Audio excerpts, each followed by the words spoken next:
Previously on Moving Mountains GA. Because things that we face in our childhood. It reads, honor thy father and mother, which is the first commandment with promise. Like if you go through something traumatic, you can actually suppress it to the point where you don't remember.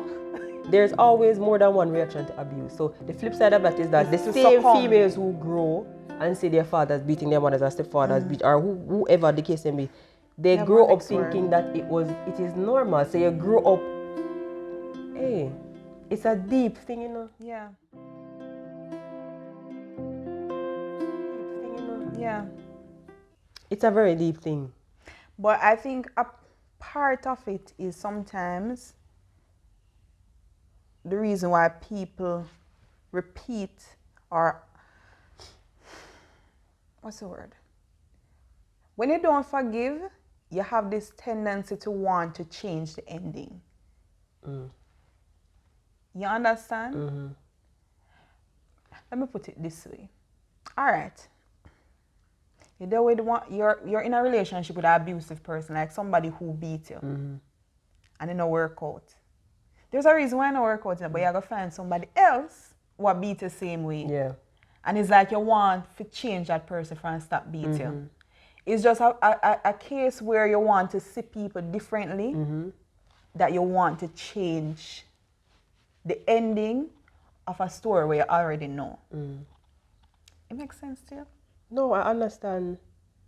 Because I can tell you the honest truth, a lot of women and men, because men go, males too, but a lot of women and men, you see, when it is that, you know, like they enter into relationships or whether it's friendships or whatever, a lot of time when you are traumatized, you are more likely to become abused. Yeah. Sometimes you are the abuser, but you are more likely to accept abuse because honestly, if you're, and this is a question that I struggled with when I was younger, because I had an absentee father, you know, like in the earlier days he wasn't there. And I remember I used to ask God, I mean as young as 7. And I played this over in my head till I believe it, till it become a part of me, until God, you know, Took it. deliver me. But I always say to myself, if my father blood run through my vein and my father don't love me, who will? Yeah. You understand? And God blessed me enough that I have never entered into a relationship that was physically abusive. You understand? But I still had that idea that no man is capable of loving me. You understand? So it's like if when your mother and your father broke, no set the exam, no set the tone, no grandmother, no grandfather, nobody, no auntie, no uncle, nobody, no puss, no dog, nobody. It is really hard. It almost, you understand? Self-esteem, all of that. And that's why we see a lot of children come to school or go to school and they react a certain way, and I can tell you that it's because sometimes the home no 100. There's a lot of failures that parents have done or made. You understand? And I believe that it still can be fixed, and it's never too late. It's Even never for too your late. last moment. Even if it's the last breath on your deathbed. Apologize. And sometimes I think parents need to do more apologizing. Yeah. Sometimes parents don't We never apologize. put that in it. As in Yeah, the we fact that never parents discussed that. need to hold themselves accountable. Because it's easier to forgive people who are sorry. It's much easier. And people who you know are sorry. And people who show that they are actual sorry. remorse. Yeah. And something I wanted to add. Freeing. Yeah. Something I want to add before we go into Colossians, right?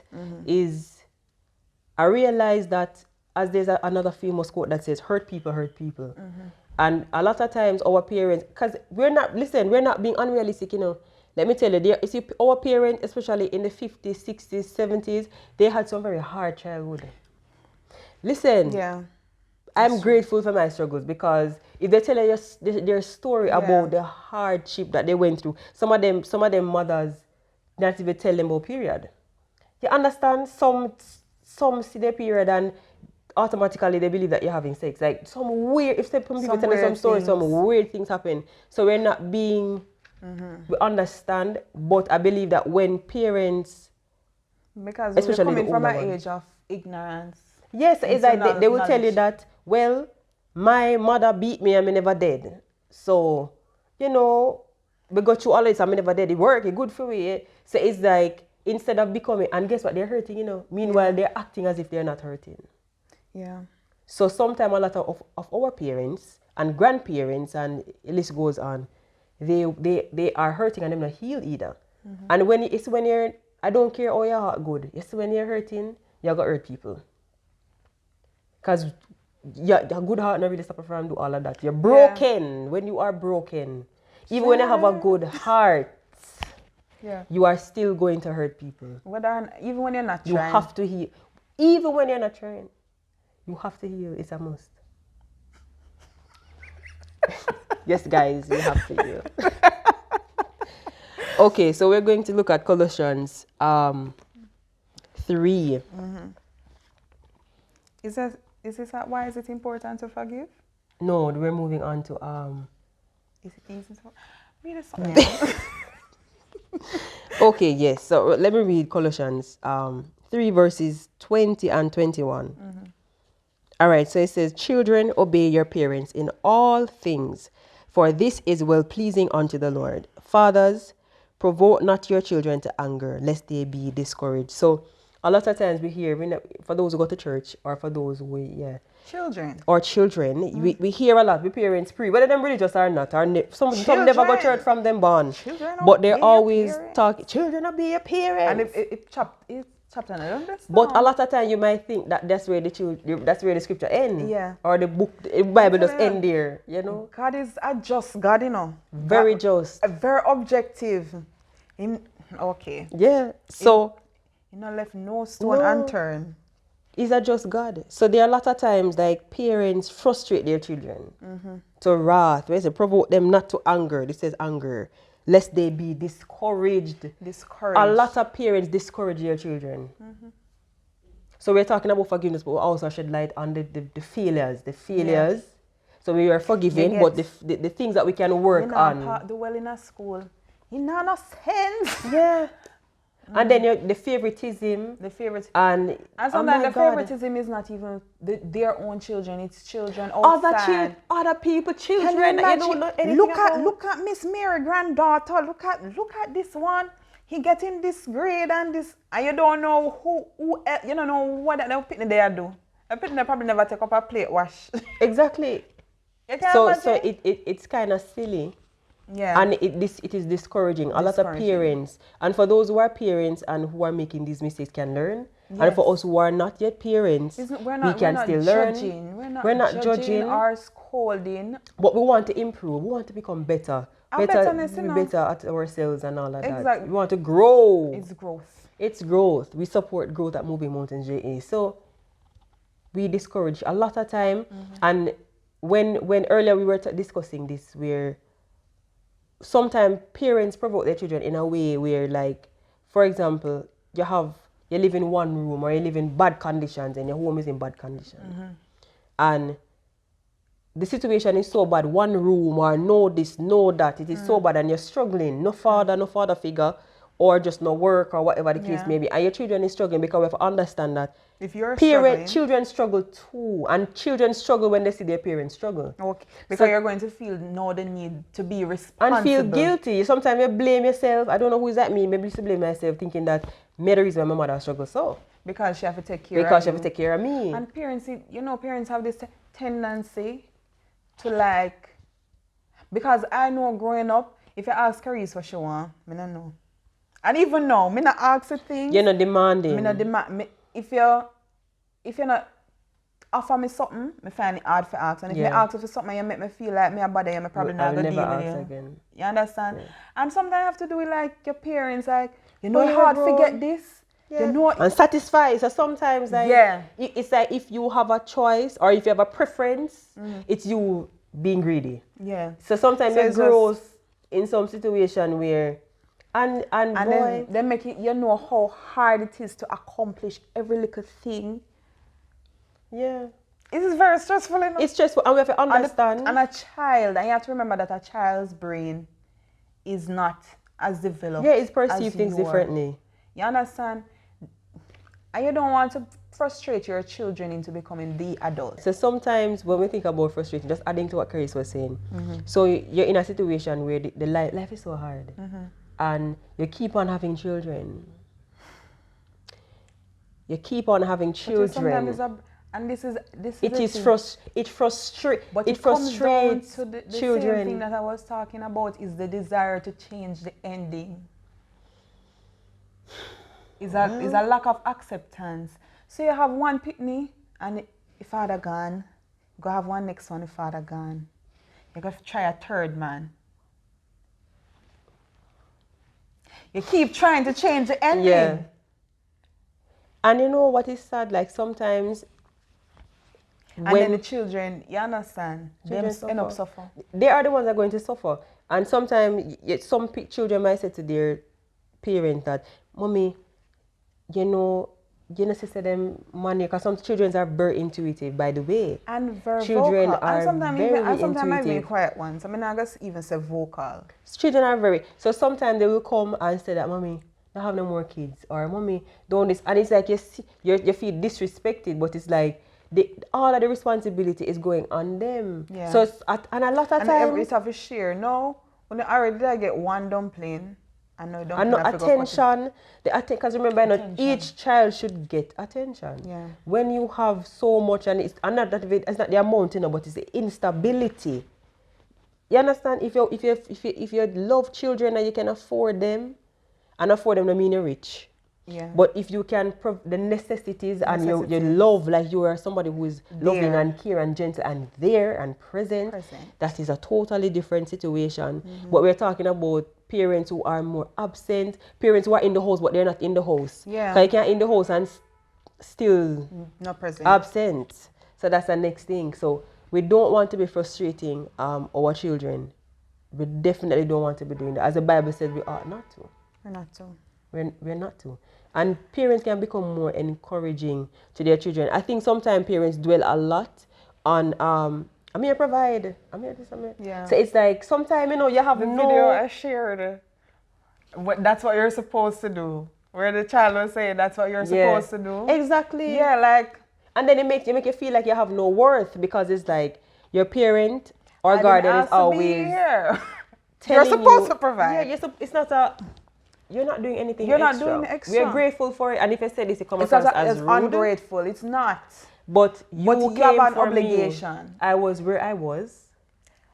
You have to understand that if you were raped, because we know many women were raped and impregnated and all of that. So we're not talking about that.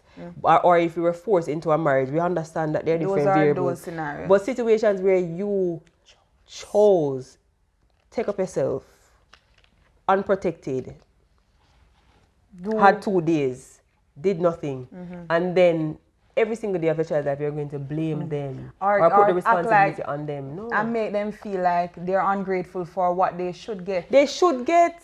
It's not like it's a Clarks, It's not like if they said they want a Clarks and you say no. Like, but it's a pair of shoes. Clothes, food. Like that stuff of life. Of life. They shouldn't have to feel guilty about having those basic things. No. If they're going to be envious of other children and whatever, that is another issue. And then sometimes as a parent, because as again we said that children brain are different. They're not as mature. They perceive things differently. So sometimes they will innocently come home from school and say, you see your classmate with a certain lunch bag or your Spider-Man bag or whatever, instead of abusing them to say that, oh, you're ready, teach them to say, listen, so love, use love. Very easy. My God, use love.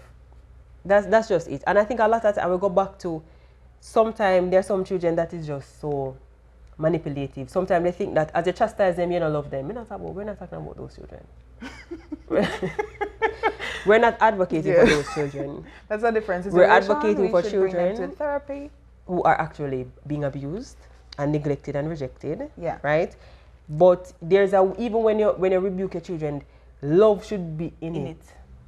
At the end of the day, someone can say, boy, I know, but I tell them see where something. mommy and I beat daddy. you because I love you. Nobody do that. No, but that's what they cross. You know, in the maths we carry one. That's what they carry into the relationship. Says that nowadays, if he love me, or if him don't beat me, he him don't don't love me. And you wonder where they get that. Where from. did they get that?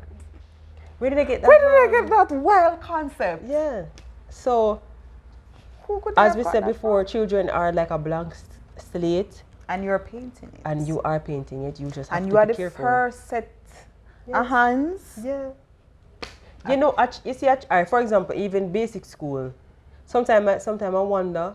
Sometimes I wish I could go back in time and see how adults were in basic school versus now. Because you know, when you're just coming from, you're a child, you're different. And then it's like all of the traumatic experience and the inflictions and everything just cause you to, and sometimes you don't have a bad heart, but you start to maneuver life differently. I realize it's not because children coming into the world thinking that the world is an innocent place and the world is a canvas. That's true. Oh, and the world is an oyster. And but then you wake up and you realize that it's a war zone. Yeah. So you start to maneuver life in a different way. And some parents do that too, I believe. Hey, we have to just be so careful because some parents literally will carry their children's self-esteem. They bully their to the ground. Yeah. And then you wonder. I have to think about how often you do something. Yes. How often you comment on your child's weight. How often do you comment on their low grades? Yeah. And then what are you doing? Are you helping? Because sometimes that's the next thing. We don't encourage growth, but then we want children to grow. And only Holy Spirit do that. Only Holy Spirit can help if you grow in some bad environment. So among the rocks. And the thorns. So it's like sometimes parents, oh, you must do well, but it's like a 5 hours in a room. When we and you always do homework. Call me some animalistic names. And then some adjectives that is not so positive. And when we come in at evening time, give me call them. Yeah. It's too much. When am I supposed to do homework and study? I agree, let me tell you, I agree because some children, some parents are really under pressure. And especially if you're the older one, you need help. But there are some parents, because I hear about stories like in my mother days and maybe older than her, who Friday is a non-existent school day for like, it's like a norm, especially when the parents are selling the market. So from Thursday you're out. Yeah. So you school from like Monday to Wednesday or Monday to Thursday. And Friday school, that's just... Because you're going to the market. Because you're going to the market. Sometimes, and this is the thing, and if that's your situation, no, it's not an excuse for you to not do your best and pray and ask God for the knowledge, the brain capacity, if you can do well in school. Because you have to do your best with what you have. To, even in the environment bad. But for the parents, if you can do better, do better. That's it. That's just it. Because if you can't do better, you just can't do better. No. But sometimes people just not like to say putting them in their house. It's true. That's Jamaican. That's a part of our culture. Why you not do nothing? You're just not supposed to do anything. But the thing is, they're doing what they're supposed to do. We live in an environment. But they're children.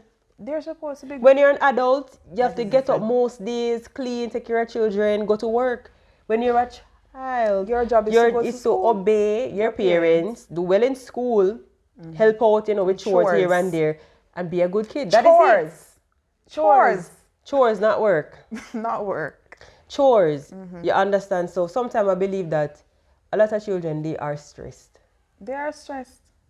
There's some where they spoil and live life easy, and some, as I said, some children are just really lazy and just expect that they shouldn't do anything. But we're talking about some children that really is under a lot of pressure. Yeah. And sometimes... And the expectation is the same. Yeah. And that is the thing. When they're hard, at school, that's challenging. And listen, the education system, it's not designed to help persons to succeed. It is not. She's a teacher, so she's best to say that. Yeah. It's a matter of endurance. To the end. To see who can make it to the end. Yep. That is it. It's a battlefield. It is a battlefield of the what? Let's say the best of the best or the fittest of the fittest will survive. You understand? True, because there's a system, the honor roll and all of the roles. Yeah. The roles. Yeah. There's a negative side of it. Sometimes I think that people just believe that, you know, they are supporting success and just doing well. But there are persons with potential who don't get an equal opportunity to succeed. That is true. So you have to give your children some leeway. You understand? If they come 10th in class or 12th in class, they're probably doing better than the person who come first, because they might be doing something else when they come home after school. Exactly. They might be learning animation or web development or learning how to build something or do something that can actually, because I know everybody will get work after they left school. That is true. Sorry to say. And not everyone will go into a 9 to 5. Some people who will cannot be entrepreneurs. deal with it. Some people can't deal with it either. Can't. Listen, people act like workplace of people. 9 to 5 is not for everybody. It is not for everybody, and it's not a matter of. It's not a matter of some people. It's just they see entrepreneurship as a sort of lifestyle, and you can make X amount of money and whatever. There are persons who think like that, and they are probably better suited for 9 to 5. But in a lot of cases, a lot of people don't choose entrepreneurship, it chooses them. True. You know what I think we should talk about is the difference between forgiving your mother as opposed to forgiving your father. Because I think like in our culture, I think you don't really see a lot of absentee mothers. So most persons have to forgive their fathers because, you know, most people grow with their mothers. I think it's kind of changing now because we know a lot of like single fathers No, like at present, because we have because as we see the education system, it helps females more. So a lot of the times it's the women who probably go out and get a good job and whatever, and probably go overseas and stuff. So there's the fathers here now, but probably like our age and older, most persons would experience having absentee fathers. And so that's what they need to forgive the person for not being there. Sometimes it's a case where they have a present mother, but then the thing is, what I think is the challenge sometimes, a lot of the time, sometimes some parents develop resentment for their children because of the father. True. And they treat the children a particular way. It out on them. And then it's a case to where like you end up having to do everything. It's hard to be present when you have to be the one working outside of the home, inside of the home, taking care of the children. And then that is where sometimes you get the step parents.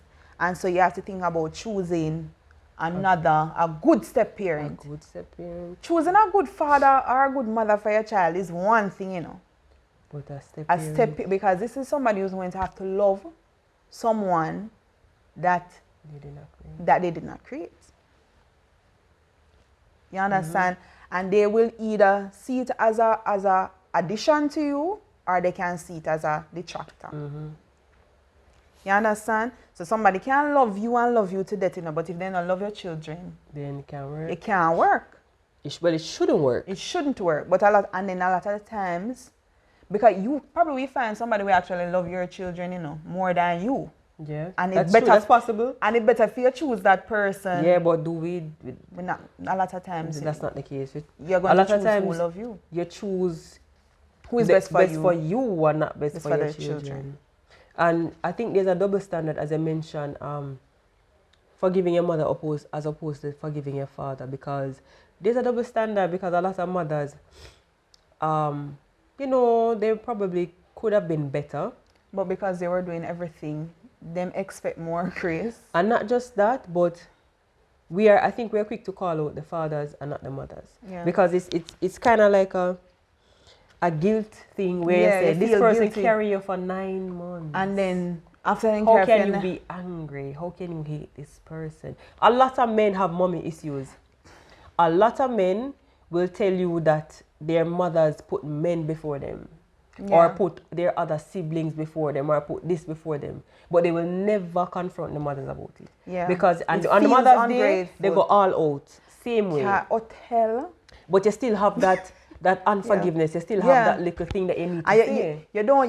you done your father, worst father, Yeah, and you worst know father. feel no way. But And your after a mother- while, you might forgive them, you know.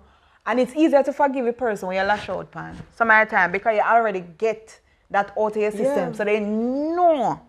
Say what you do Yeah. hurt me. You get me? But you can't talk to your mother. You can't talk about it. And sometimes we as in a mat, they carry the one.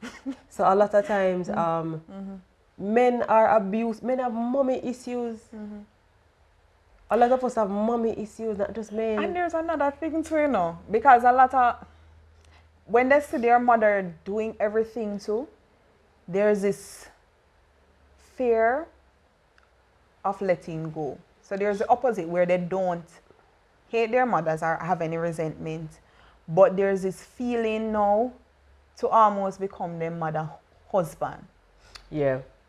That's the next flip side. That's for another topic. For one next topic. That's for another topic. Yeah. But yeah. Yeah, that's It just, and then it's and that's why we go back to forgiving our parents, because you see what is just spill over. It's like a domino effect. Yeah. Because it go into your relationships, it go into your work, it go into your Everything. life, it go into your career, it go into your personal development, it go into your self-esteem, your self-confidence.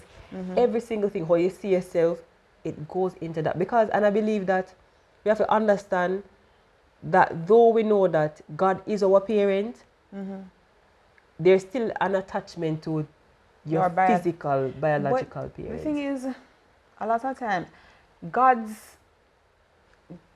really intends for parents to be a manifestation of Him, you know.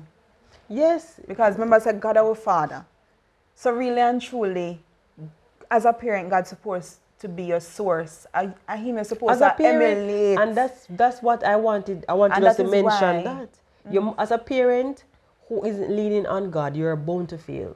Or you're bound to have more failures then, because even when you're leaning on God, you're going to make mistakes. Yeah. Because we are not perfect. But you are, I don't see how we can raise children without leaning on God or raising them to your best of your ability. And the truth of it is, as we were talking about earlier, where there are some children who were abused, children who were raped by their own fathers, by their uncles, people who were physically abused, tied up, beaten to pulp. Like, so there are some parents who you have to get away from. There's a certain environment that you have to move away from. Truthfully, if you're going to live, if you're going to survive, you have to move out of it. And honestly, there are times when you have to move away and just step away from even your very parents. Yeah. Because there are some parents who are and some parents are oblivious. Some parents can't. It's like even if you should come to them and say, Daddy, you did this, or Mommy, you did this, it's like it's the first they're knowing about it, like they're oblivious. And some people, they don't have the capacity to deal with a story things. that I was watching. I think is what's it? Naja Alston. Like I share some videos sometimes, but she do like scriptural videos, things like that. But she was interviewing a man. I don't remember his name, but he was raped by his father from a child. And so eventually became homosexual and whatever. You know, because... Yeah, we understand the spiritual thing of that. I think when he got over it and, you know, he realized he have to forgive his father, so he confronted his father about it. And he said that his father's response was, it did get out of hand, right? It was, you know, and you just have to, you know, accept that as the apology. Let me tell you something. And this is not us like, I'm going to let you finish that story. But that is the story. Let me just say this. It's a long story, but I'm just showing you how when he reached levels of how calm he was, and you know, it's just levels. There are some people who have been through. There are people who are going through a lot, and it doesn't matter of obliviousness and how passive they can be about it. And so guess what? Sometimes what I have learned is that it's okay, because I don't think anybody wants to be an orphan. And nobody, and that's why sometimes we cling on to even things that hurt us.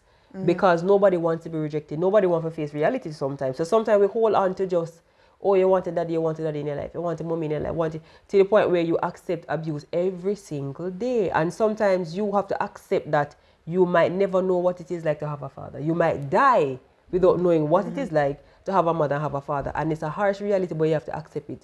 Because if you don't accept it without being bitter, right, you have to accept that and move on. And if it is God's will, God will change a person or restore and cause it to go back together in terms of healing together and kind of having a relationship before any one of you die. If that is God's will. And to be honest, I think you have to want it as much as the other person. One of the scriptures when we hold tight is when the scripture says when mother and father forsake you, God will take you up.